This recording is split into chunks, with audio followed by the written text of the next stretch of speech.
아멘. 오늘은 사단의 공격 방식이라고 하는 제목으로 하나님 말씀을 듣도록 하겠습니다. 전쟁을 할 때 군인들은 여러 가지 많은 무기들을 잘 준비하고 또 어떻게 그 전쟁에서 이길까 전략을 세우는 것도 중요한데, 특별히 예나 지금이나 굉장히 전쟁에서 중요하게 하나 다루는 게 뭐냐면요, 심리전이라는 것입니다. 사람들의 그 마음에 사기를 떨어뜨리라든가 혹은 그들의 이렇게 단결된 마음을 분열시켜서 그 전쟁을 이길 수 있도록 하는 그 보이지 않는 하나의 공격 방식입니다. 여러분, 우리가 잘 알고 있는 다윗과 그 골리앗의 그 싸움에서 골리앗이 나와가지고 이스라엘 백성들을 막 조롱하고, 그리고 여호와 하나님을 막 조롱하지 않습니까? 그것도 하나의 심리전의 일종이죠. 그래서 적의 사기 떨어뜨려서 오히려 전쟁에서 우위를 점하고, 사기가 떨어지다 보면 아무리 좋은 전략이라도 그 전쟁에서 패배하는 경우가 많이 있기 때문에 그렇습니다. 이런 방식은 하나님도 가끔씩 사용하실 때가 있습니다. 기드온의 300용사를 가지고 미디안 군대를 물리칠 때 300명의 적은 용사로, 물론 하나님이 함께 하셔서 승리를 하셨지만 그들이 밤에 횃불과 항아리를 준비해서 엄청난 군대인 것처럼 이렇게 하게 하셔서 결국 그들이 자중질환이 일어나가지고 수많은 군대를 가지고도 패배하지 않습니까? 여리고성도 일종의 하나님께서 사용하신 심리전의 방식일 수도 있죠.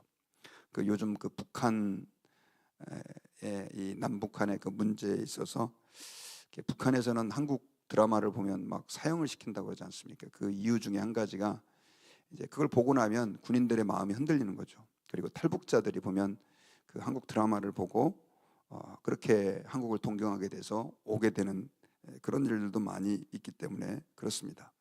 어쨌든 전쟁에서의 이 심리전이라고 하는 것은 굉장히 중요한데, 오늘 본문에 보면은 이 아수르가 남쪽 그 유다 히스기야 왕이 있는 예루살렘을 포위하고, 사실 옛날에는 그 성을 중심으로 전쟁이 일어났기 때문에 그 성을 공략한다는 게 쉽지 않았습니다. 그래서 다양한 방법으로 그들을 위협하고 압박을 했는데, 오늘 본문에 보면 그 심리전을 이용해서 히스기야와 또 그의 신하들을 이간시키고, 또 심리전을 이용해서 백성들의 사기를 떨어뜨리는 그런 내용들이 등장을 합니다. 오늘 그 본문에 보면 이제 어제 계속 이어서 그 아수르 사람들이 이스라엘을 공격해 오는 내용에 이어지는 부분입니다. 제가 어제 말씀드릴 때는 히스기야가 그렇게 하나님을 경외하는 사람이었고 순전하게 하나님 뜻을 위해 살려고 했던 사람임에도 불구하고 그 아수르가 대군을 이끌고 공격을 해 오게 됐다. 물론 근본적인 빌미는 이스라엘에서 제공을 한 거죠. 왜냐하면 아수르의 속국처럼 있었는데 그걸 이제 거절을 하고 독립을 하려고 했기 때문에 그렇습니다. 그런데 거기에는 믿음의 그 결단도 좀 있었고요. 어쨌든 그래서 어려움을 히스기야가 이제 겪게 되는데, 그 내용이 아주 오늘 본문에 보면 이제 이어지는 내용이, 그리고 그 전쟁의 양상이 디테일하게 기록되어 있고, 특별히 오늘 본문에 보면 이 이제 랍사게가 그 아수르의 그 군대 장관으로서 이스라엘 백성들을 막 현혹시키고 미혹시키는 내용이 너무나 디테일하게 기록되어 있습니다. 이 랍사게가 와서 한 이야기는 이제 오늘 본문을 보면은요, 그 히스기야가 첫 번째로 이제 지적한 게 뭐냐면, 너희들이 지금 애굽을 의지하려고 한다. 그 상한 갈대 같은 애굽을 의지하게 되면 너희들이 그것에 찔려 오히려 고통을 당하게 될 것이다 라고 하는 이야기를 해요. 21절에 보면, 이제 내가 너를 위하여 저 상한 갈대 지팡이 애굽을 의뢰하도다. 사람이 그것을 의지하면 그의 손에 찔려 들어갈지라. 애굽의 왕 바로는 그에게 의뢰하는 모든 자에게 이와 같으니라. 이사야서를 보면은요, 히스기야가 늘 믿음으로 그렇게 살다가 막상 아수르의 대군이 그 예루살렘을 성을 다 포위해 버리니까 이걸 어떻게 수습을 해야 될까 고민을 하면서 이 애굽의 도움을 받으려고 했던 것 같아요. 그런데 애굽은 굉장히 사실 옛날에 부강한 나라였다가 굉장히 약해지고 다시 이제 막 수습해서 일어나고 있는 상황이었지만, 실제로는 이 아수르하고는 비교가 안 될 정도로 군사력이라든가 이런 것이 약했습니다. 그걸 지금 이 랍사게가 지적하고 있는 거예요. 그런데 이 랍사게의 말은 틀리는 말이 아니었어. 맞는 말이었었어요. 실제로 이사야서를 보면은요, 이사야도 이 애굽을 의지하지 말라고 계속해서 그 남유다를 향해서 하나님의 메시지를 전달을 합니다. 그것은 하나님께서 기뻐하시지 않는 마음이죠. 여러분, 그 작은 약소국의 입장에서는 당연히 큰 나라를 의지해야 되는 것이 어떻게 말하면 뭐 그냥 당연하다라고도 할 수 있지만, 하나님께서는 그런 어려운 상황에서도 강대국만을 의지하지 말고 하나님을 바라볼 것을 얘기하고 있어요. 우리 한국에 있는 분들이, 많은 분들이 우리나라가 너무 어려운 상황이니까 당연히 강대국을 의지해야만 한다, 이렇게 이제 주장하는 분들이 많이 계세요. 정치학적으로, 군사학적으로 보면 맞는 얘기지만, 그러나 이 부분에 있어서도 저희들이 조금 한번 생각을 해봐야 되는 것이, 하나님을 실제로 우리가 의지한다고 할 때 하나님보다 강대국을 더 의지한다라고 하는 것은 일종의 불신앙이죠. 히스기야가 그렇게 믿음이 좋았지만은 어쨌든 간에 아수르가 쳐들어오니까 말 그대로 나라의 운명이 말 그대로 풍전등화 같이 정말 위급한 상황에서 그렇게 의지하게 된 거예요. 이걸 지적을 하고 있는 겁니다. 근데 이런 지금 랍사게의 지적은 틀린 얘기가 아니에요. 맞는 얘기예요. 그러면서 이 부분을 공략을 하고 있는데요. 아까 제가 제목을 이렇게 잡았죠. 그 사단의 공격 방식. 이 사단이 하나님의 사람들을 공격해 올 때 있잖아요. 처음부터 막 우리를 위협하고 그리고 거짓을 전달하고 그러지 않습니다. 어떤 때는 굉장히 광명한 천사처럼 맞는 얘기하면서 공격해 들어오는 경우가 많죠. 아담과 하와가 에덴 동산에서 살고 있을 때 하와가 선악과를 쳐다보고 있으니까 뱀이 이렇게 유혹을 했잖아요. 하나님이 이 동산의 모든 나무의 실과를 따먹지 말라고 하더냐라고 얘기를 하면서 이제 거짓으로 미혹을 했는데, 사실 이 사탄은 하나님이 무엇을 인간에게 말씀하셨는지를 다 알고 있었어요. 처음에는 질문 방식으로, 또 하나님의 그 말씀을 교묘하게 약간 변질시킨 거죠. 하나님은 모든 동산의 나무의 실과를 먹을 수 있지만 선악과만 따먹지 말아라 하면서, 하나님이 주신 말씀 모든 동산의 나무의 실과를 따먹어도 된다는 것을 살짝 변형시켜서 질문하면서 그렇게 하와에게 접근해 오죠. 오늘날 그 사단이 믿는 사람들을 미혹할 때 있지 않습니까? 특별히 또 이단들이, 그리고 우리 정통 그리스도인들을 공격할 때 처음에 보면 다 맞는 얘기를 해요. 저기 신천지 같은 경우도 성경 공부해 보면요, 1단계는 거의 기존 교회에서 하는 거하고 거의 똑같대요, 내용도. 근데 나중에 이제 2단계, 3단계 막 가면서 자기들의 마술을 드러내죠. 이런 식으로 지금 랍사게가 어떻게 말하면 하나님의 대변자인 것처럼 그런 식으로 이야기를 합니다. 그러면서 이제 그 두 번째로는 어떤 단계로 얘기를 하냐면 22절에 너희가 내게 이르기를 우리는 우리 하나님 여호와를 의뢰하노라 하리라마는 히스기야가 그들의 산당들과 제단을 제거하고 유다와 예루살렘 사람에게 명령하기를 이 예루살렘 제단 앞에서만 예배하라 하지 아니하느냐 하셨나니라고 말하면서 그 이스라엘 백성들이 하나님만 의뢰하겠다라고 하는 것도 잘못됐다, 이제 자기의 그 실체를 얘기를 하죠.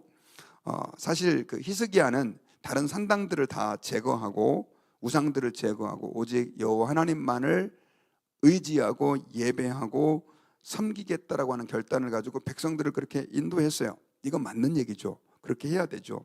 그런데 거기에 사실 불만 있는 사람들도 있었을 것입니다. 왜냐하면 옛날부터 해왔던 방식을 뒤트니까요. 근데 이제 이걸 자극을 하는 거죠. 그러면서 하나님만 의뢰하려고 하는 그 믿음의 순전성에 대해서 이제는 랍사게가 슬슬 공격을 하게 되는 것이죠.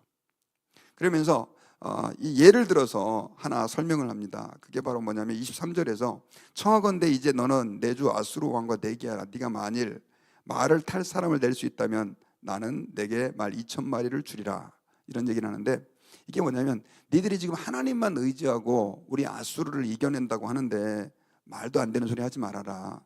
너희들 중에서 만약에 기병이죠, 말을 타는 사람을, 기병을 낼 수 있다면 내가 너희들에게 말 2,000마리를 주겠다. 그러니까 너희들이 어떤 방식으로든지 그 하나님의 그 도우심을 받아서 우리를 대적할 군사력을 갖추게 된다고 한다면, 그렇다고 한다면 내가 말 2,000마리를 주겠다는 식으로 내기를 걸고 있는 것이죠. 자, 그런데 이것은 지금 이제 하나님이 여호와만을 의지하겠다고 하는 그 이스라엘 백성들의 믿음을 이제 실제로 흔드는 과정입니다. 그리고 말 가지고 내기까지 하면서 그들을 흔드는 거죠. 실제로 여러분, 이스라엘 백성들은 별로 기병이 없었어요. 산간 지역에서는 말 타고, 그리고 또 이렇게 마차 가지고 이렇게 전쟁을 하거나 그걸 이렇게 준비할 필요가 별로 없어요. 왜냐하면 넓은 들에서야 뭐 말이라든가 마차가 굉장히 유용하겠지만, 산간 지역이 많은 곳에서는 그게 별로 그렇게 큰 전쟁에 있어서 이득이 없었기 때문에 이스라엘 백성들은 주로 기병에 투자를 하기보다는 보병으로 전투를 준비하는 상황이었기 때문에 이런 식으로 조롱하면서 이스라엘 백성들을 놀리고 있는 것입니다. 그러면서 이번에는 한술 더 떠가지고 뭐라고 얘기를 하냐면요, 25절에서 내가 어찌 여호와의 뜻이 아니고야 이제 이곳을 멸하러 올라왔겠느냐, 여호와께서 전에 내게 이르시기를 이 땅으로 올라와서 쳐서 멸하라 하셨느니라 하는지라 라고 말하면서 하나님이 이스라엘 너희들을 공격하라라고 말씀하셨다라고 하는 식으로 이제 완전히 하나님의 뜻을 왜곡해서 그렇게 이스라엘 백성들에게 전달을 합니다. 자, 마귀가 공격하는 방식이 이런 식으로 진행되는 경우가 많죠. 하나님의 뜻을 왜곡하고 하나님만 믿으려고 하는 그 마음들을 흔들면서 결국 이제 마음을 막 혼란스럽게 만들고 있는 것이죠.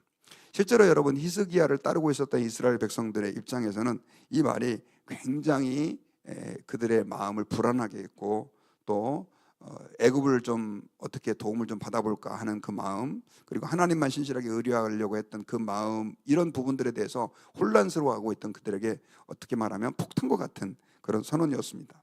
그래서 이 말을 듣고 있었던 그 26절에 보면 그 대신들이죠. 그 대신들이 이 랍사게에게 당신이 지금 막 이렇게 우리에게 이런 말들을 하고 있는데 이거 유다 말로 하지 말고 아람 말로만 하십시오. 자, 이 말은 뭐냐면 백성들이 좀 들리지 않게 해달라는 거죠. 나름대로의 위협을 느낀 거죠. 그래서 26절에 hil기야의 아들 엘리야김과 셈나와 요아가 랍사게에게 이르되 우리가 알아듣겠사오니 청하건대 아람 말로 당신의 종들에게 말씀하시고 성위에 있는 백성들에게는 백성들이 듣는 데서 유다 말로 우리에게 말씀하지 마옵소서라고 말하면서 유다 말로는 하지 말아달라라고 얘기를 하는데 랍사게는 이거를 거절을 합니다. 그러면서 오히려 유다 말로 더 큰 소리로 백성들을 미혹하고 이제 이런 말들로 백성들을 현혹하고 있는 내용이 기록되어 있습니다.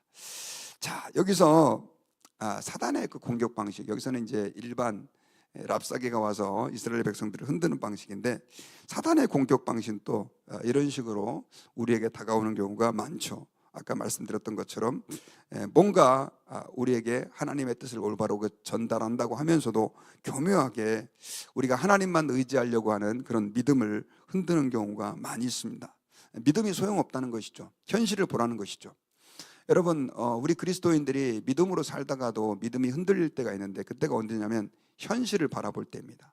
아무리 내가 믿는다고 하는데도 불구하고 우리의 그 현실이 하나님께서 좀 역사해 주시지 않는 것 같고, 하나님만 의지하는 게 어떨 때는 바보처럼 여겨지는 그런 식으로 생각이 될 때도 있는 것이죠. 그리고 그 현실을 바라보다 보면은 우리는 하나님의 말씀보다는 그 현장의 어떤 상황들을 가지고 우리의 뭐라 그럴까요? 그 삶을 펼쳐나가고 그거에 의해서 따라 살려고 하는 그런 경향들이 있다라고 하는 것입니다. 그러므로 우리 예수님을 믿는 사람들은요, 항상 깨어 있어서 우리가 이 땅에 살아가면서 끊임없이 어떤 형태로든 간에 우리를 미혹하는 이런 마귀의 도전에 대해서 우리는 정말 하나님 앞에서 믿음으로 살기를 결단해야만 합니다. 그리고 아까 말씀드렸던 것처럼 마귀는 하나님의 뜻을 왜곡해서 우리를 혼란스럽게 할 때가 굉장히 많아요. 아까 랍사게가 내가 여호와의 뜻이 아니고서야 어떻게 이곳에 멸하러 왔겠느냐, 너무 확신 있게 얘기하니까 말도 안 되는 소리지만 결국 백성들이 이 말에 동요가 되고, 실제로 또 아수르는요 굉장히 그때 강한 군사력을 가지고 세계의 각 나라들을 지배하는 엄청난 팽창 정책을 펼치고 있었기 때문에 진짜 맞는 말처럼 들릴 수도 있는 것이죠. 그러면 우리가 지금 저 아수르에게 맞선다는 것이 과연 맞는 것인가? 백성들이 혼란스러울 수도 있는 것이죠.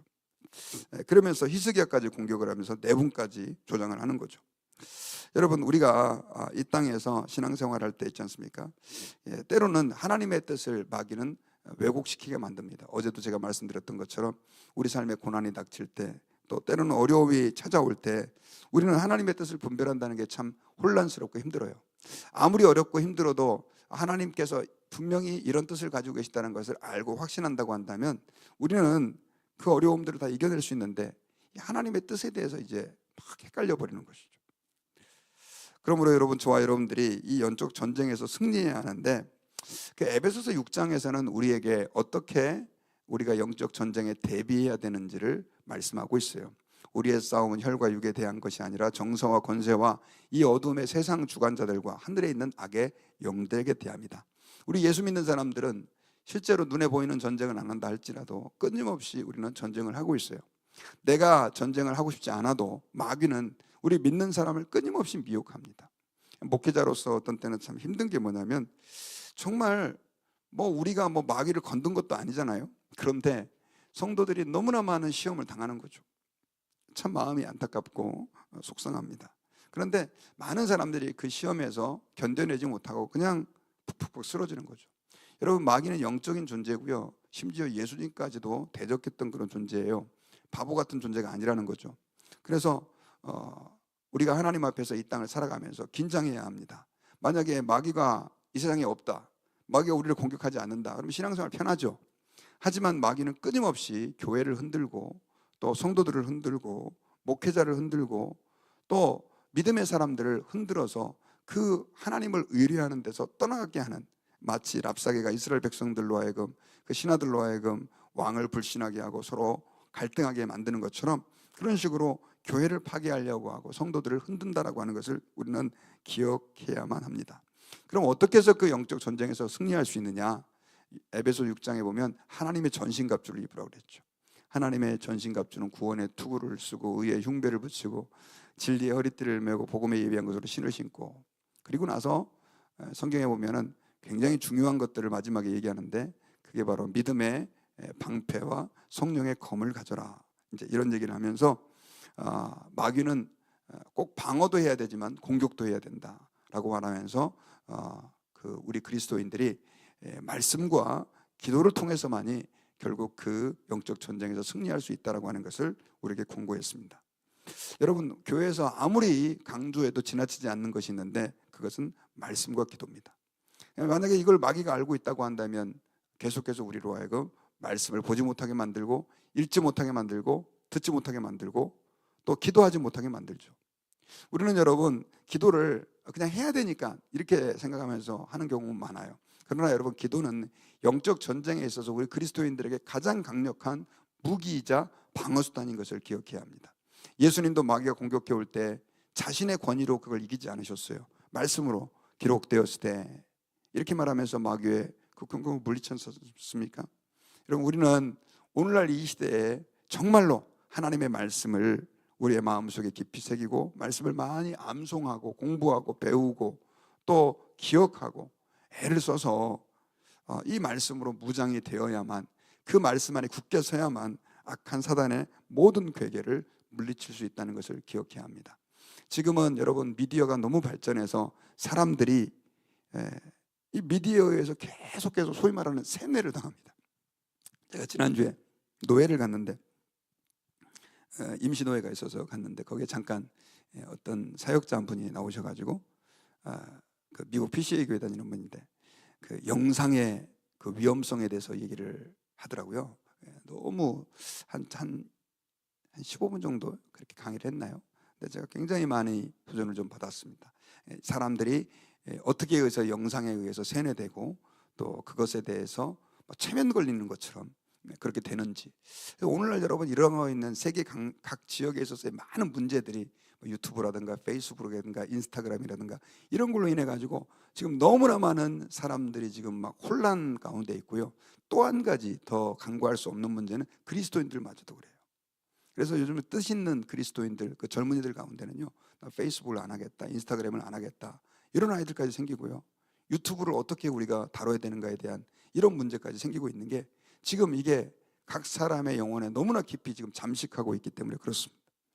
가장 큰 문제는요, 그리스도인들이 하나님의 말씀을 떠나가면서 하나님의 말씀의 원리가 아닌 세상의 원리가 이제는 어디 강연 가서가 아니라 밤자리에 누워 있으면서 유튜브에 의해서 들어오고 또 주변 사람들에 의해서 계속해서 우리의 영혼을 잠식하고 있다는 것입니다. 여러분, 우리는 이런 미디어들을 통해서 복음도 전하고 하나님 말씀도 전하지만 악한 사단은 또한 그와 동시에 우리의 영혼을 미혹하고 있다는 걸 기억하시고 우리가 이럴 때일수록 더 하나님 말씀을 가까이 하고 어떻게 하면 내가 이 말씀을 내 마음에 새길지를 깊이 고민하면서 이 말씀 위에 굳게 서는 그 믿음을 가져야만 악한 사단의 공격에서 우리가 승리할 수 있고 그 악한 사단의 공격으로 인해서 우리가 넘어지지 않는다라고 하는 것을 기억하시고 늘 승리하고 깨어있는 저와 여러분들이 되시기를 바랍니다. 저는 이제 말씀의 결론을 맺겠습니다. 오늘 본문에서 이 랍사게는 아수르 군대 장관인데 먼저 그 예루살렘 성을 포위하고 나서 심리전을 펼칩니다. 그 심리전은 처음에는 애굽을 의지하지 말아라 이런 얘기하면서 맞는 얘기를 했던 것 같은데 애굽도 의지하지 말고 여호와 하나님도 의지하지 말라라고 하는 그 말씀으로 백성들을 교묘하게 미혹을 합니다. 그리고 하나님의 뜻이 아니면 내가 어떻게 여기 와가지고 너희들을 멸하러 왔겠느냐라고 말하면서 근본적인 신앙의 문제까지 흔들면서 그 이스라엘 백성들에게 심리전을 펼치죠. 사단의 공격도 이와 비슷하게 우리에게 다가올 때가 많습니다. 여러분, 우리가 끊임없이 마귀는 우는 사자처럼 두루다니며 삼킬 자를 찾고 있는데 저와 여러분들이 깨어 있어서 이런 악한 영의 역사를 분별하고 또 그런 모든 영적 공격에 대해서 승리할 수 있도록 말씀과 기도로 무장하는 주의 백성들이 되시기를 주님의 이름으로 축원합니다. 기도하겠습니다.